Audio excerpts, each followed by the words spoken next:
विजय ने सिर हिलाया और अंत में समझ गया कि कब्र लुटेरे कौन लोग होते हैं। जो लोग प्राचीन कब्रों से सामान चुराते हैं उन्हें कब्र लुटेरा कहते थे। विजय ने पहले कभी ऐसा कुछ नहीं देखा था। फिर वो उत्सुकता से अपने चारों ओर की गतिविधियों को ध्यान से देखता है। अचानक उसकी भौहें फड़क उठी। उसने देखा कि इन आइटम्स में कुछ अजीब था।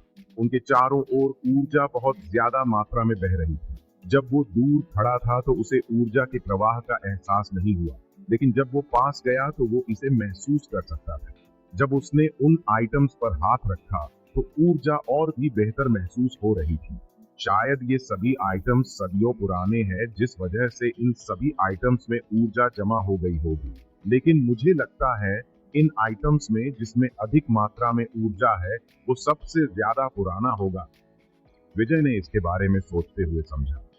महेंद्र जी ने अपने सामने रखा चिकनी मिट्टी के बर्तन का कटोरा उठाया। उन्होंने कुछ समय के लिए इसका ध्यान से निरीक्षण किया, फिर उसे मेज पर रख दिया। मैं इस कटोरे के लिए 1,50,000 रुपए की बोली लगाता हूँ। महेंद्र द्वारा लगाई गई बोली सुनने के बाद सभी लोग चारों ओर जमा हो गए। उन्होंने बारी बारी से कटोरे को देखा और कुछ अन्य लोगों ने बोली बढ़ाते हुए कहा, मैं 1,60,000 की बोली लगाता हूँ। 1,70,000, 2 लाख। युवराज ने भीड़ को दबाते हुए चिल्लाया। महेंद्र जी की अभिव्यक्ति बदल गई। फिर उन्होंने युवराज को देखते हुए ठंडे स्वर में कहा, यह तुम्हारा हुआ। आपकी उदारता के लिए धन्यवाद मिस्टर महेंद्र। युवराज ने कटोरा उठाते हुए हंस दिया। ओह, एंटीक कटोरा तो आखिरी प्राचीन शाही खानदान के शासनकाल से है। इसकी क्वालिटी उतनी अच्छी नहीं है, लेकिन इसकी कीमत बहुत अच्छी होनी चाहिए। युवराज उस कटोरे को उठाते हुए बोला। युवराज द्वारा अपनी बोली लगाने के बाद किसी और ने अधिक बोली नहीं लगाई। इसी के साथ चिकनी मिट्टी का कटोरा युवराज का हो गया। विजय हैरान रह गया। क्या हुआ? प्रणव ने समझाया। ये चिकनी मिट्टी का कटोरा वास्तव में बुरा नहीं है, लेकिन 2 लाख रुपए की कीमत उसके लिए बहुत ज्यादा है और अधिक कीमत की बोली लगाकर खरीदना एक बेवकूफी भरा काम होगा। विजय ने समझते हुए सिर हिलाया। युवराज हंस रहा था जैसे कि उसने कोई जंग जीत ली हो।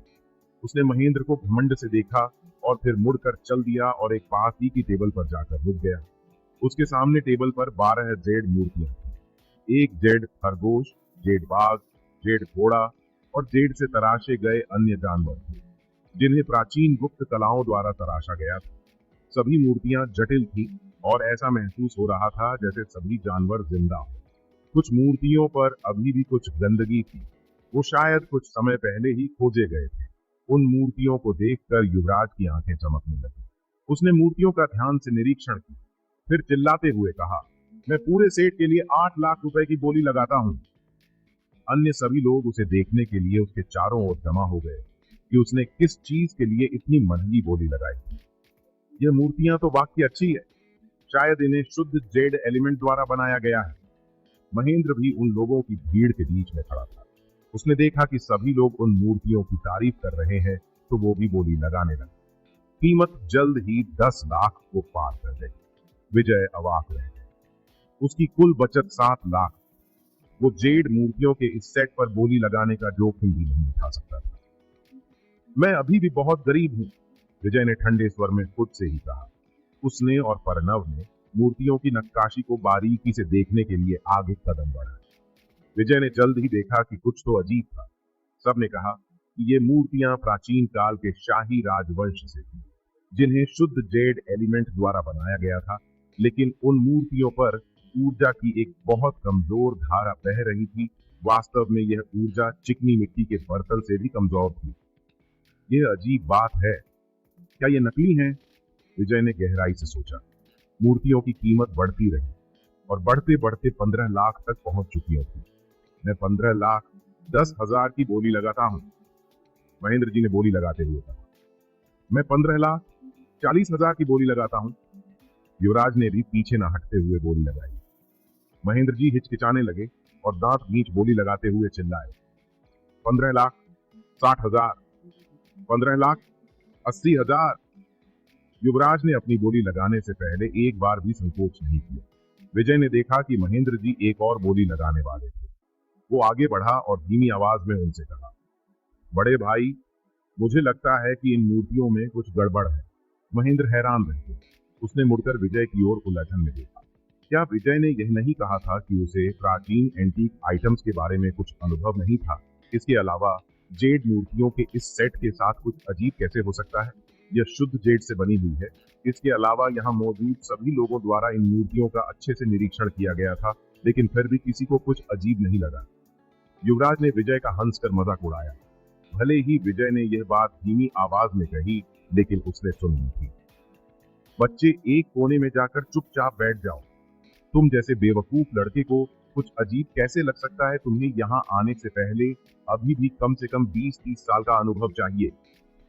सभी एंटीक दुकानों के मालिक भी हंसे। उन्होंने विजय को ऐसे देखा जैसे वो किसी बेवकूफ को देख रहे हो। वो सिर्फ एक नासमझ लड़का है, बस उसे नजरअंदाज करो।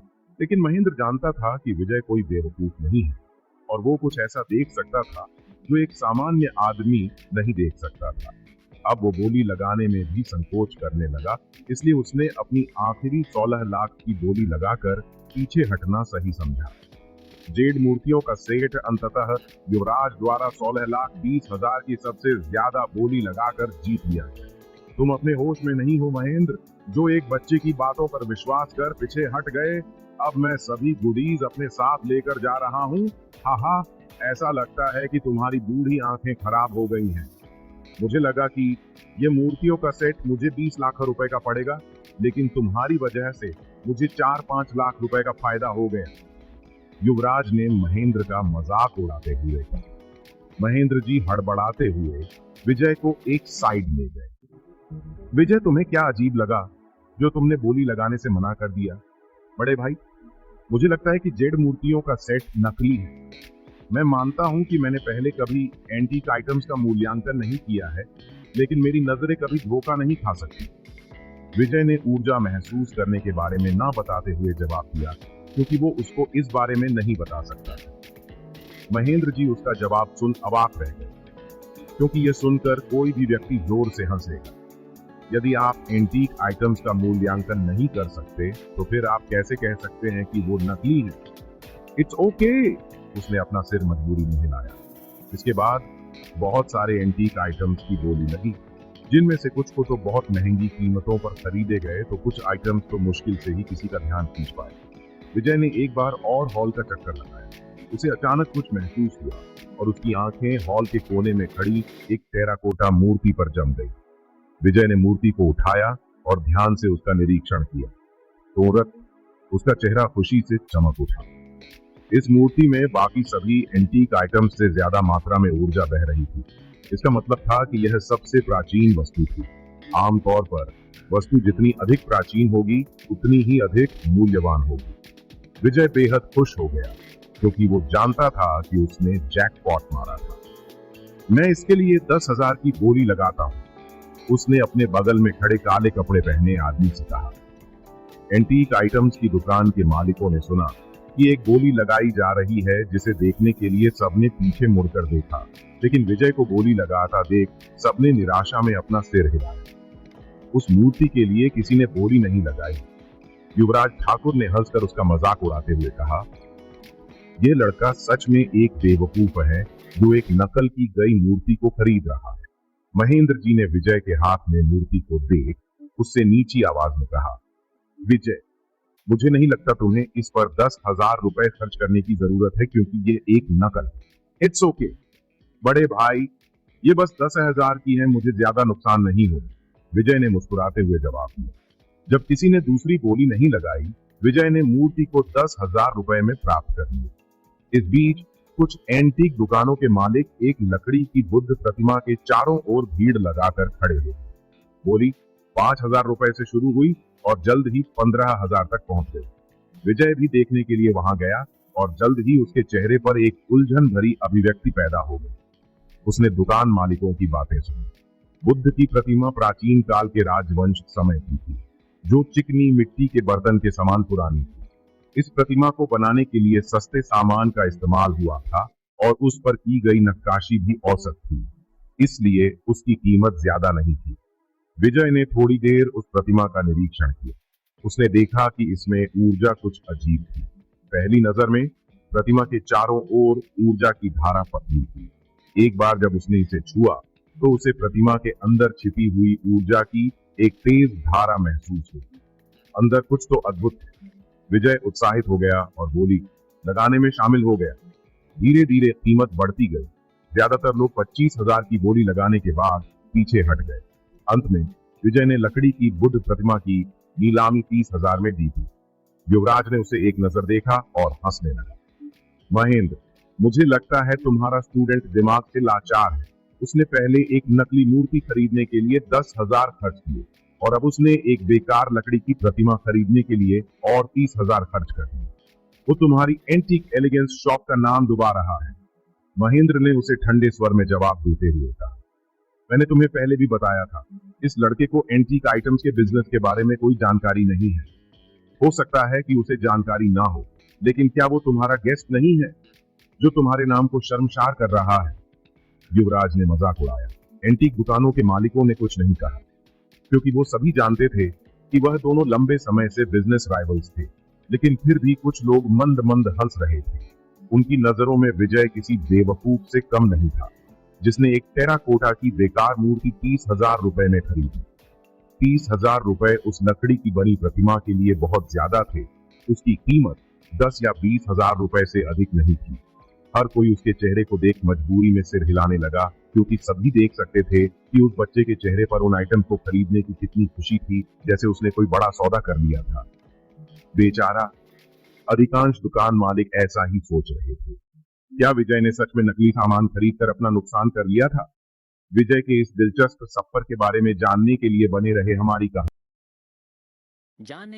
रहे हमारी कहानी के सुपर बिजनेसमैन के साथ सिर्फ ZA एक्सप्लेनर नोवेल पर।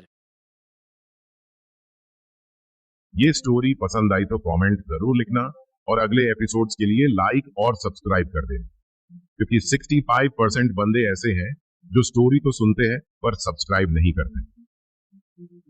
विजय ने अचानक अपना मुंह खोला। उसने टेराकोटा की मूर्ति को अपने हाथ में उठाया और जोर से कहा, किसने कहा कि यह एक नकल है?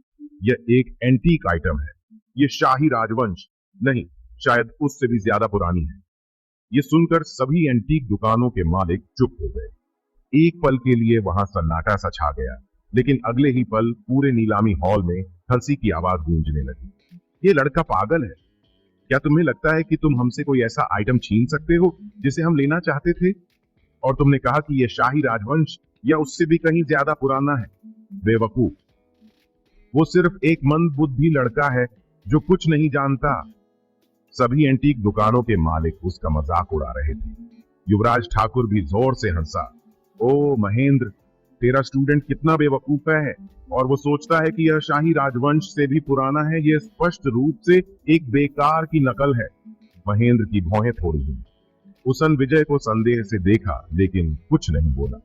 क्यों, तुम्हें विश्वास नहीं हो रहा है? विजय ने कहा। बेशक नहीं, तुम पर विश्वास करने से अच्छा मैं भूतों पर विश्वास करूंगा।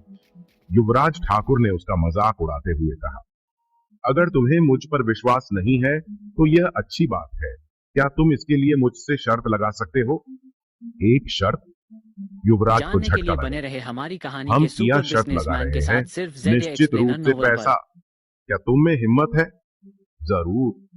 युवराज तुरंत उत्साहित हो गया जब उसने सुना कि इसमें पैसा शामिल है। अपने दिल में वो पहले से ही शर्त जीत चुका था, क्योंकि उसे पता था कि वो आइटम नकली है। यह गर्म दिमाग वाला बच्चा इतना बेवकूफ क्यों है? अगर वो मुझे पैसे देना चाहता है तो मैं भला उसे कैसे ठुकरा सकता हूँ? हम कितने रुपए की शर्त लगा रहे हैं? 10 लाख। विजय ने 10 उंगलियां उठाई। उसके जवाब में कोई झिझक नहीं थी। वाह! विजय की आवाज सुनकर सभी हैरान रह गए। 10 लाख रुपए? हे भगवान, यह बच्चा पागल है। सभी एंटीक दुकानों के मालिकों को अपने कानों पर विश्वास नहीं हो रहा। यहां तक कि युवराज भी हैरान रह गया। उसने सोचा था कि यह बच्चा बस कुछ हजार 10,000 रुपए की शर्त लगाएगा। उसे उम्मीद नहीं थी कि यह बच्चा तुरंत 10 लाख का दांव लगाएगा। ये कोई छोटी रकम नहीं थी। वो कुछ पल के लिए हिचकिचाया, लेकिन अगले ही पल खुश हो गया। उसने जवाब दिया, ठीक है, 10 लाख की शर्त कर। लेकिन क्या तुम्हारे पास इतने पैसे हैं? तुम्हें इस बारे में चिंता करने की जरूरत नहीं है। विजय ने जवाब दिया। युवराज ठाकुर ने महेंद्र की ओर देखा और सिर हिलाया। अगर तुम्हें यहाँ महेंद्र लाया है तो इसका मतलब है कि तुम्हारे पास पैसा जरूर होगा। चलो ठीक है, आप सभी जितने भी यहाँ लोग मौजूद हैं सभी इस शर्त के गवाह रहेंगे। उसने मुड़कर दूसरे दुकान मालिकों की ओर देखते हुए जोर से चिल्लाया। छोटे भाई विजय, आखिर तुम चाहते क्या हो? महेंद्र जी चिंतित लग रहे थे। चिंता मत करो बड़े भाई, मुझे पता है कि मैं क्या कर रहा हूं, विजय ने उसे दिलासा देते हुए कहा। तुम आह! महेंद्र ने एक गहरी सांस ली और देखा कि विजय का चेहरा दृढ़ था। उसने सांस ली और कुछ नहीं बोला। बूढ़े बालकृष्ण जी टेराकोटा के सभी एंटीक आइटम्स के एक तजुर्बेदार इंसान हैं। क्यों ना हम उनको इस प्रतिमा की जांच करने के लिए बुलाए। उनके अच्छे से निरीक्षण करने के बाद जो भी उनके इस प्रतिमा पर अंतिम शब्द होंगे हम उसे ही सही मानेंगे। तुम क्या कहते हो महेंद्र? युवराज ने प्रतिमा की जांच करने के लिए उपाय देते हुए कहा। ओके बूढ़े बालकृष्ण जी, प्रतिमा का निरीक्षण करने के लिए एक अच्छे इंसान है, फिर इसमें कोई पक्षपात भी नहीं होगा, महेंद्र ने जवाब दिया। युवराज ने अपने एक आदमी को उन्हें बुलाने के लिए भेजा। बहुत जल्द वो आदमी एक बूढ़े आदमी के साथ लौट आया जो लगभग 70 साल का लग रहा था। उनके बाल सफेद थे लेकिन वो खुशमिजाज व्यक्ति लग रहे थे। बूढ़े गुरु, सभी एंटीक दुकान के मालिकों ने विनम्रता से उनका स्वागत किया। युवराज, मैंने सुना है कि तुमने एक बच्चे से शर्त लगाई है जिसे एंटीक्स के बारे में कोई जानकारी भी नहीं है। यह एक अच्छी बात नहीं है, बूढ़े गुरु बालकृष्ण ने कहा। मैंने इसकी शुरुआत नहीं की थी बूढ़े गुरु, यह लड़का मुझे चुनौती दे रहा था, युवराज ने कहा। ठीक है, ये मेरा काम नहीं है। टेराकोटा की मूर्ति कहाँ है? मैं उसे अच्छी तरह से देखना चाहूंगा। यहां है, विजय ने जवाब दिया। वो कुछ कदम आगे बढ़ा और उन्हें टेराकोटा की मूर्ति सौंपी। बूढ़े गुरु बालकृष्ण ने मूर्ति ली और लाइट के नीचे चले गए। उन्होंने मूर्ति का ध्यान से निरीक्षण किया। बूढ़े गुरु, ये और कुछ नहीं बल्कि एक नकल है। ये बच्चा बेवकूफ है और एंटीक आइटम्स के बारे में कुछ नहीं जानता है, लेकिन फिर भी वो ये कहने की हिम्मत कर रहा है कि यह असली है। युवराज बहुत कोशिश कर रहा था कि वो ऐसा कहते हुए न हंसे, लेकिन विजय शांत रहा। जहां तक महेंद्र की बात है, वो चिंतित लग रहा था। बूढ़े गुरु बालकृष्ण ने ध्यान से मूर्ति को अपने हाथों में लिया और अपना पूरा ध्यान उस पर केंद्रित किया। उन्होंने अपने हाथ में मूर्ति को घुमाया और उसकी सतह के हर वर्ग मिलीमीटर की जांच की।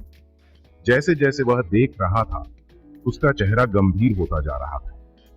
10 मिनट बाद उन्होंने मूर्ति को मेज पर रख लिया। तो क्या फैसला है बूढ़े गुरु? यह नकली है ना? युवराज जोर से हंसा। बूढ़े गुरु बालकृष्ण ने मुड़कर देखा। वो उत्साहित नजर आ रहे थे।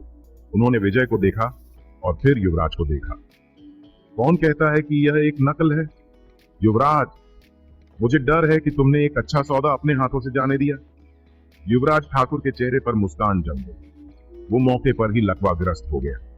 जल्द ही उसका चेहरा पीला पड़ गया। बूढ़े गुरु बालकृष्ण के शब्द धूप वाले दिन बिजली की गड़गड़ाहट की तरह। उनका जवाब सुन वो दंग रह गए। सच में यह कैसे संभव है? बूढ़े गुरु, क्या आप गलत हो सकते हैं? क्या मैं गलत हो सकता हूं? युवराज, मैं तुम्हें बता दूं, ये टेराकोटा मूर्ति एक एंटीक, ये युद्धरथ राज्यों के समय काल की है और नीलामी में आसानी से 50 से 60 लाख रुपए प्राप्त कर सकती है।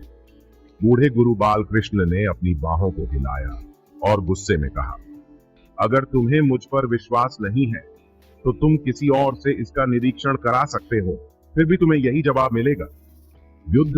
युद्धरथ राज्य, युवराज चिल्लाया। उसका शरीर कांप रहा था और वो थोड़ा कमजोर महसूस कर रहा था और वो लगभग गिरने वाला था, क्योंकि उसने एक तो ये युद्धरथ राज्य समय काल का खजाना खो दिया और दूसरा वो 10 लाख रुपए शर्त में हार कर खो चुका था। सभी एंटीक दुकानों के मालिक भी वहां स्तब्ध खड़े थे और लंबे समय के बाद ही होश में आए। हे भगवान, यह एक एंटीक आइटम है और यह युद्धरथ राज्यों के समय काल से भी है। मैं इतना अंधा क्यों था? एंटीक दुकान मालिकों को अब अफसोस हो रहा था। यहां तक कि महेंद्र को भी इस पर विश्वास नहीं हो रहा था। मुझे उम्मीद नहीं थी कि यह मेरी नजर से भी फिसल जाएगा, उसने विलाप किया। थैंक यू गुरु बालकृष्ण जी, विजय ने मुस्कुराते हुए उनका शुक्रिया अदा किया। हालांकि विजय को भी आश्चर्य हुआ। उसने केवल अनुमान लगाया था कि यह या तो शाही राजवंश या फिर मुगल राजवंश से हो। यह तथ्य कि यह युद्धरत राज्यों के समय काल से थी उसके लिए एक सुखद आश्चर्य था। बधाई हो छोटे दोस्त, बूढ़े गुरु बालकृष्ण मुस्कुरा रहे थे। हे दोस्त, इसे मुझे बेच दो, मैं इसके लिए 50 लाख रुपए दूंगा। मैं 51 लाख रुपए दूंगा। एंटीक दुकान के मालिकों ने उसके चारों ओर भीड़ लगा दी और अपनी पेशकश की। कीमत जल्द ही 60 लाख को पार कर गई। विजय को ऐसा लगा जैसे वो सपना देख रहा हो। पलक झपकते ही उसने जिस मूर्ति पर 10,000 रुपए खर्च किए थे वो 60 लाख रुपए से अधिक की हो गई थी। उसने कभी सपने में भी नहीं सोचा था कि इतनी बड़ी रकम मिल जाएगी। उसे नहीं पता था कि इतना पैसा कमाने के लिए उसे कितनी औषधियों की बोतलें बेचनी पड़ती। बड़े भाई महेंद्र, यह 60 लाख में आपकी हुई। विजय ने टेराकोटा की मूर्ति महेंद्र को सौंप दी। ओह नहीं, ये कैसे हो सकता है, ये बहुत अधिक मूल्यवान। महेंद्र ने आश्चर्य में जवाब दिया, इट्स ओके, मेरे लिए 60 लाख बहुत है। अगर आप मुझे यहां नहीं लाते तो मुझे ये मौका नहीं मिलता। अच्छा, ऐसी बात है तो ठीक है। थैंक्स लिटिल ब्रो विजय। महेंद्र जी बहुत बहुत खुश नजर आ रहे थे। उन्होंने सावधानी से विजय के हाथों से मूर्ति ली, थोड़ी देर के लिए उसे देखा, फिर उसे प्रणव को दिया। उसने कहा, विजय, मुझे उम्मीद नहीं थी कि तुम्हारे पास ऐसी प्रतिभा होगी। तुमने कहा था कि तुम्हें एंटीक आइटम्स के बारे में कोई जानकारी नहीं है, लेकिन फिर भी तुमने एक ऐसा छिपा हुआ रत्न उठाया जिसे पहली नजर में देख सबने कचरा समझा। मुझे खुद पर भी शर्म आ रही है। महेंद्र ने खुद की गलती मानते हुए कहा, आप बहुत दयालु हैं बड़े भाई।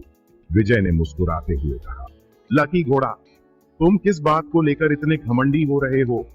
यह सिर्फ तुम्हारा लक था, मुझे कोई प्रतिभा नहीं दिखाई देती। युवराज ठाकुर अभी भी अपने नुकसान से दुखी था। विजय के हाथों में लकड़ी की बुद्ध प्रतिमा को देखने के बाद उसने कहा, अगर तुम सच में प्रतिभाशाली होते तो इस टूटी हुई बुद्ध प्रतिमा पर 30,000 खर्च नहीं करते। विजय ने यह सुनकर मुस्कुराया। कौन कहता है कि यह टूटी हुई प्रतिमा है? 30,000 बिल्कुल कीमत के लायक है। बेवकूफ, इस टूटी हुई बुद्ध प्रतिमा की कीमत 30,000 कैसे हो सकती है? यह अधिक से अधिक 10,000 की है। युवराज ने मुस्कुराते हुए कहा, क्या तुम्हें मुझ पर विश्वास नहीं है? ठीक है, हम एक और शर्त लगाते हैं। युवराज ठाकुर घबरा गया जब उसने सुना कि विजय एक और शर्त लगा रहा है। वो थोड़ी देर के लिए हिचकिचाया, फिर अपने दांतों को कस लिया और उसकी आंखों में क्रूरता की एक चमक दिखाई दी। यह शर्त 10 लाख रुपए की है। तो तुम हिम्मत करते हैं? युवराज ने शर्त की कीमत बताते हुए कहा। उसकी नजर में लकड़ी की बुद्ध प्रतिमा टेराकोटा की मूर्ति से अलग थी। कोई भी आसानी से इसके समय काल का पता लगा सकता था और सामग्री और हस्तशिल्प स्पष्ट रूप से औसत दर्जे की थी, जिनकी कीमत बस कुछ हजार की थी। लेकिन उसे पूरा यकीन था कि वो यह दांव जीतेगा।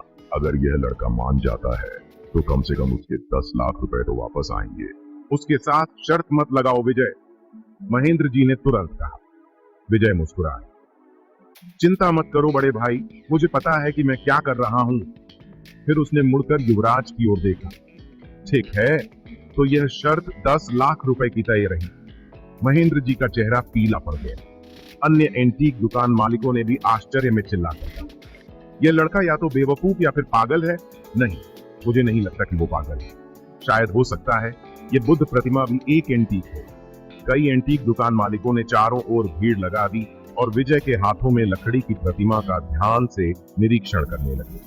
यहाँ तक कि महेंद्र और बूढ़े बालकृष्ण जी ने भी लकड़ी की मूर्ति ली और उसकी जांच की। दोनों ने सिर हिलाया, लेकिन कोई फर्क नहीं पड़ता कि वो उसे किस तरह से जांच रहे थे।